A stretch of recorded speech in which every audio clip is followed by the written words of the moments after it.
Thanks for joining us on this week's edition of Cronkite Sports Live. On this day, Andrew, 54 years ago, Michael Jordan was born in New York City. On this day, 21 years ago, I was just 56 days away from being born in New York City. And now, Andrew, I'm not claiming we're the same person. I'm not claiming we even have similar levels of basketball skills, but there's some connection there. Welcome into the debut episode of Nothing But Pylons. I'm your host, Gavin Schall, and on this show, we intend to cut all the fluff. No lacrosse, and no volleyball, an exorbitant amount of growth potential be damned. No esports. You know, there's that old stereotype with kickers that they never work the upper bodies, and Gonzalez proving once and for all that is false. Third and final tweet, I wanted to get a little nostalgic. It's Alex's final show, potentially Jake's final show. So I stuck with the senior who's also getting nostalgic, Cassidy Pickrell, volleyball star, her final game, saying she wants to re-enroll in Arizona State under an assumed name. So I asked you guys, Jacob Garcia, Klex Apariello, or AA Apariello, would you guys go through with this plan? Welcome into the Pac-12 digital stream. Gavin Schall alongside Troy Tauscher, bringing you all the action from the Arizona State Classic. Third place game coming up. It's Long Beach State taking on the Boston University Terriers. Long Beach State yesterday struggled with Florida's size. They couldn't really see past double teams. Boston, though, maybe has even bigger issues, Troy. They couldn't do anything against Arizona State yesterday. On Friday, March 25th, Devin Booker became the 6th and youngest player in NBA history to score 70 points in a game. It was the most in a single outing since Kobe Bryant dropped a cool 81 on the Toronto Raptors back in 2006, and the highest single game total of any active player. The Naismith Hall of Fame decided to commemorate Booker's efforts this week by displaying his game-worn jersey, in the process making myself and others older than Booker feel grossly inadequate with what they've accomplished in life. Cronkite Sports Live's continued coverage of Arizona State baseball. I'm Gavin Schall, alongside Arizona State baseball reporters Colton Dodson, Bobby Kraus, and Colton, we're going to start with you. We're going to talk Arizona State starting pitching. They were really good at the beginning of the season, then Edward Bueno got hurt, the competition picked up. They were just in Corvallis taking on the third-ranked team in the country in Oregon State. What do you make of the struggles of late, and how do they fix it? We're 3 days into Major League Baseball's regular season, and the Diamondbacks have already split their first 2 games against the San Francisco Giants. The only pitcher to appear in both, Tom Williamson. The veteran hurler has taken a fascinating route to Chase Field. Cronkite sports reporter Troy Lynch has the story on how he got there. I wanted to take this time to talk about perseverance. It took me 3.5 years and 7 tries to get into this seat I'm in right now. At different points, I might have felt like I wasn't getting a fair shake, or even worse, that I wasn't living up to my own expectations. At those points in life, I wish I had known about the story of Torian Graham. Graham attended 5 high schools and 3 colleges before landing at ASU. He had to grow up with a dad who was in and out of his life and a mom who did her best to raise him while battling drug addiction. She passed away while Torian was still a teenager. Seeking that parental figure, Graham placed an enormous amount of trust in both Bobby Hurley and assistant coach Levi Watkins, committing to them both in Buffalo and again on the other side of the country in Tempe. The process going over 900 days without competitive basketball.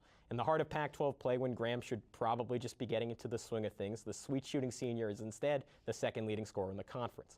Graham's story showcases the power of the human spirit and reiterates the important lesson: never lose perspective and always be appreciative of. So we spend a lot of time talking about this ASU defense, but at a certain point it's a lost cause. They're the worst in the Pac-12, have been all season. What do they do on the offensive end? How do they break down the Cougars? Arizona State's women's basketball team strolled into Corvallis, Oregon last night, having won 15 games in a row. Now, no one was making Warriors comparisons, but Charlie Turner Thorne and company were feeling pretty good about themselves. Pretty good. Oregon State and sweet shooting senior Jamie Wisner put that noise to rest in a 67-44 romp. What went wrong?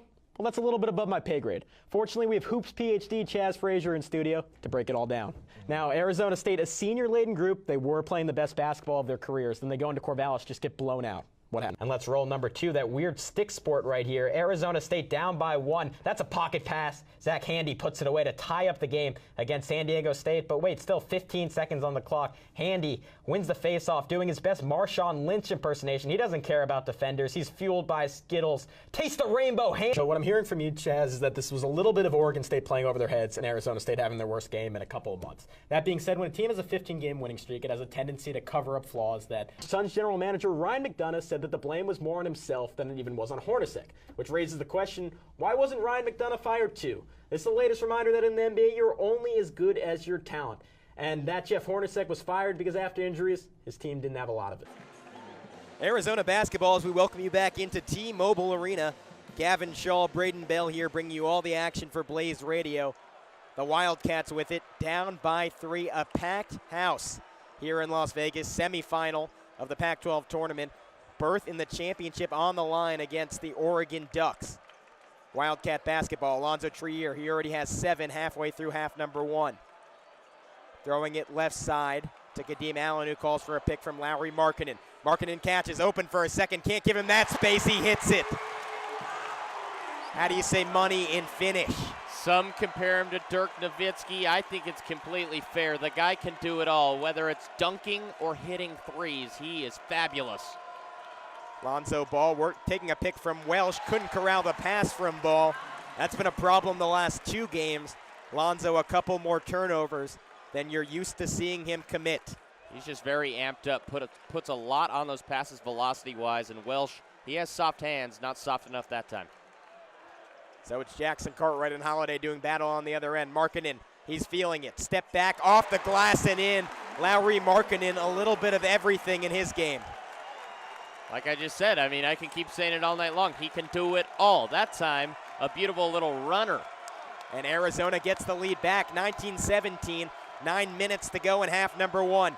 TJ Leaf to get it back for the freshman of the Bruins. Misses his own shot, puts it back. 19-19. Jackson Cartwright coming down fast. They work it to Trier, top of the key, driving right, stepping back. He has made this one personal with Lonzo Ball. He wants to make him look stupid every time he gets it. Kadeem Allen faking the handoff, driving right, kicking back out, wrist stitch, stolen away by Ball. Holiday ahead to Hamilton right side, back to Holiday opposite corner. Holiday lost it for a second, controls it. Allen getting down on the ground to try and take it from him. Holiday maintaining control. So Lonzo Ball says, let's calm things down. Everybody relax. Behind his back to TJ Leaf. Leaf into the lane, getting hampered by Markkanen, so he'll get 2 free throws. This is so much fun. We're praising Lauri Markkanen. It's almost like TJ Leaf can hear us. He says, hey, don't forget about me. I'm very talented as well. Last 2 possessions, really showing a lot of heart for the Bruins, and now he's taking over for UCLA. Markkanen, that's his 2nd foul already, so potentially concern for Sean Miller, but he keeps him in for now. 5 team fouls apiece as Leaf misses on the first free throw. Second one for the freshman, up and in. TJ Leaf has been a revelation for UCLA. Lonzo Ball, obviously the more hyped of the two. 16 points, 8 rebounds a night, leading the conference, 63% from the field. As Arizona battles the UCLA press and breaks it. Under 8 to go, half number 1, Bruins up by 1. Kick out, Kadeem Allen trying to change that. He does, falling down, knocking it in.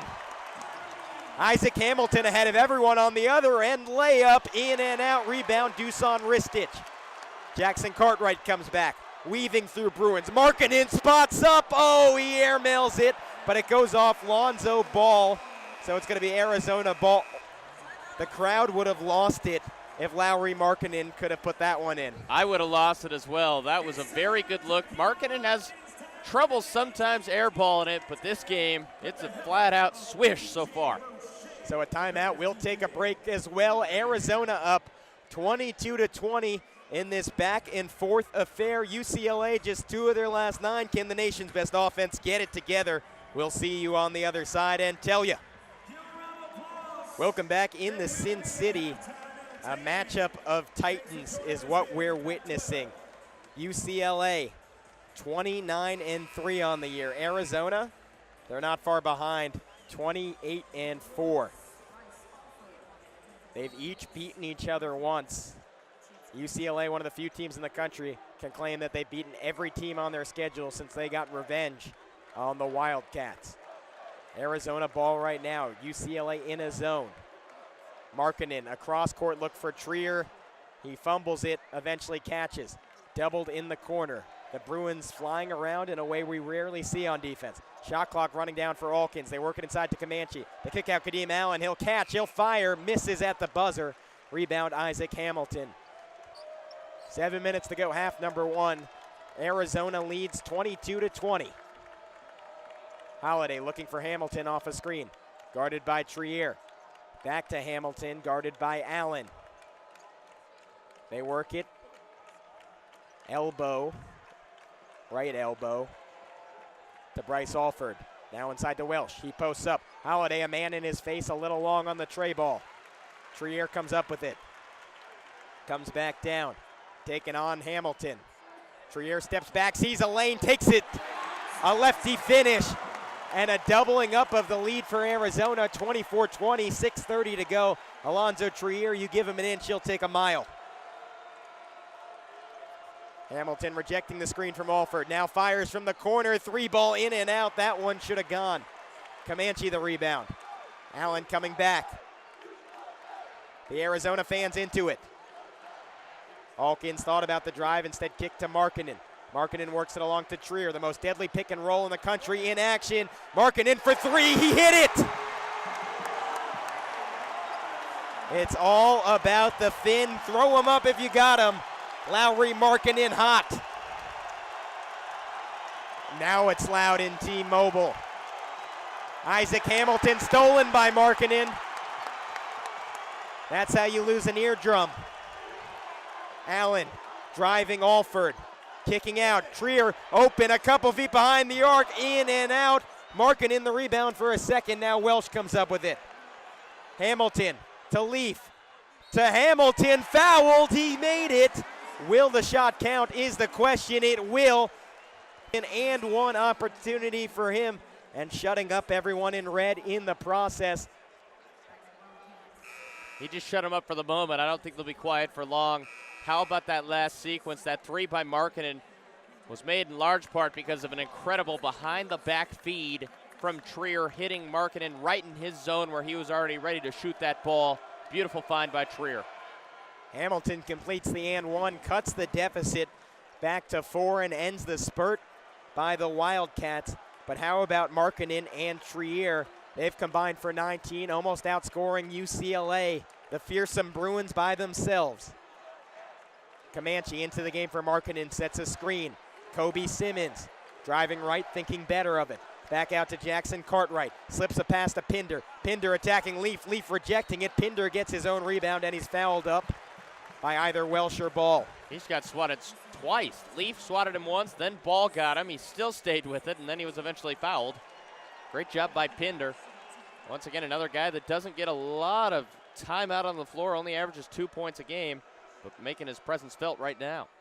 So with 5 minutes to go in half number one, Pinder steps to the line, misses the first free throw.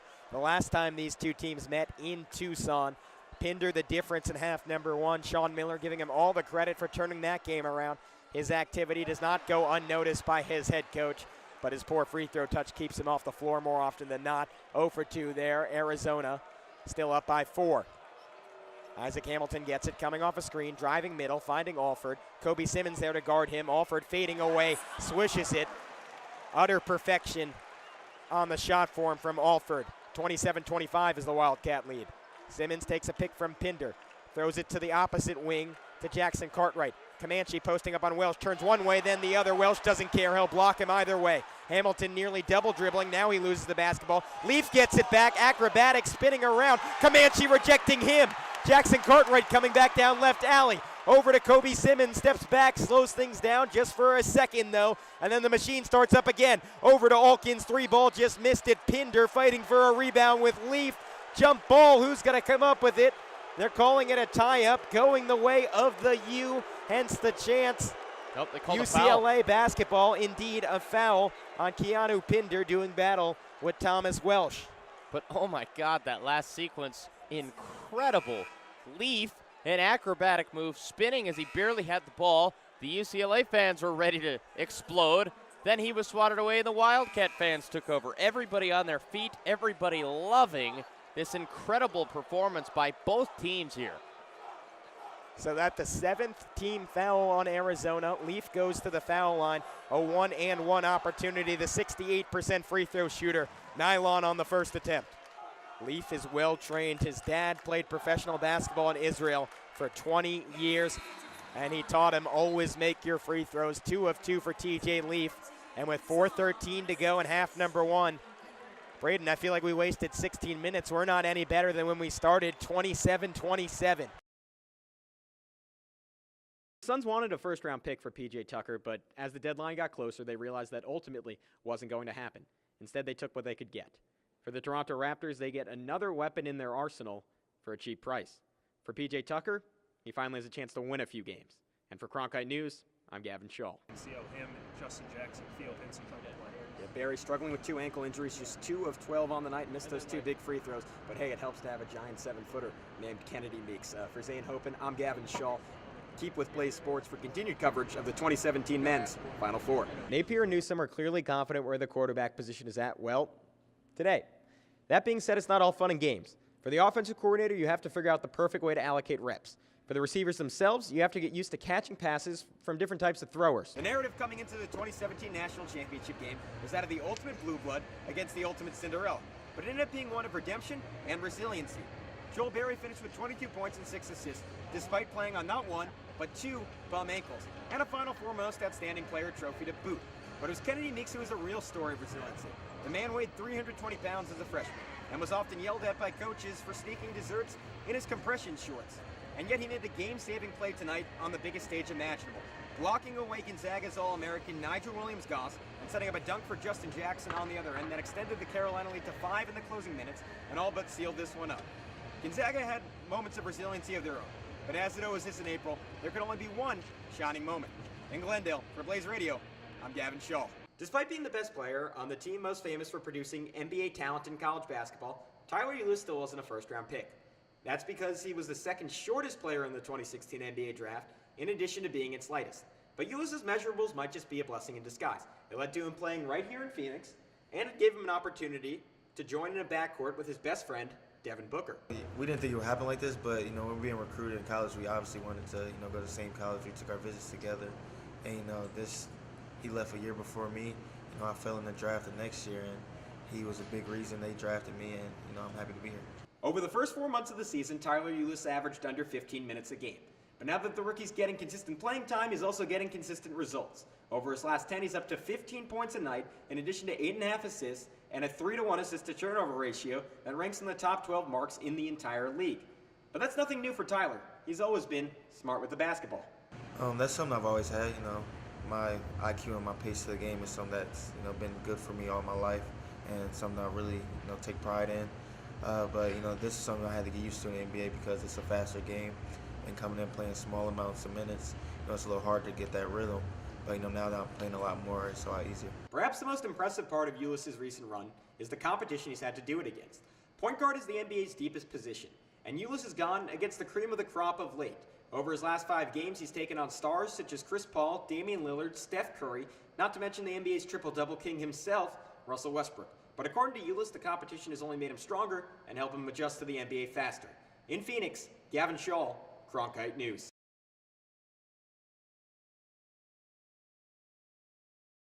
Back with the winning coach, Charlie Turner-Thorne. Charlie, we talked last night, and you told me how tough this Oral Roberts team was. What allowed you guys to pull away? Sophie Bruner, clearly the story of the first half, going 7 for 7 from the field. But Riley Richardson was the name that really stood out for me in that second. She was excellent, and then she hit that buzzer beater. Yeah, good luck pressuring Riley Richardson. So as a coach, I know you're contractually obligated not to overlook any game, but after Christmas, you guys have Stanford coming in, the 10th ranked team in the country. With this incredibly strong finish to non-conference play, do you think your group is ready for that?